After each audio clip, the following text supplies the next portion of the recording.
Thurgood Marshall, July 1908 to January 1993.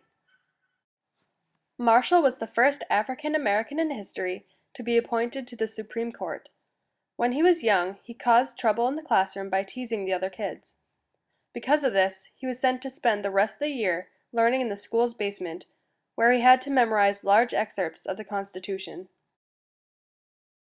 He hated it, but when he studied law at Howard University and later became a civil rights lawyer, he was far better off and more experienced than he would have been without the early training.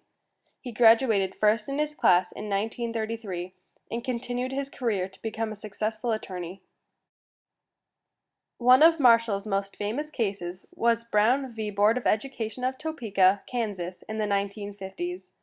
In this case, black children were denied admission into public schools that were also attended by white children in states that supported segregation.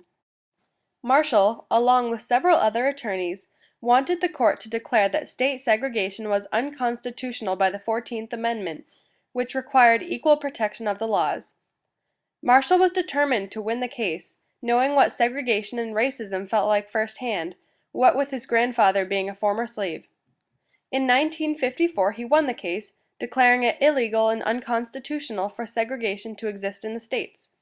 This was a huge step in the right direction for the civil rights movement.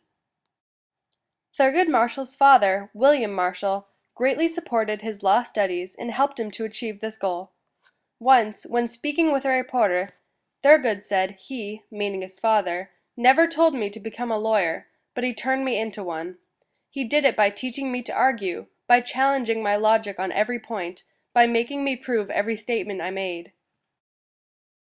In total, Thurgood Marshall won 14 out of the 19 cases he ever participated in while on the Supreme Court, meaning he won more cases than any other American. He helped bring justice to the African Americans and brought them closer to equality than they had ever seen before.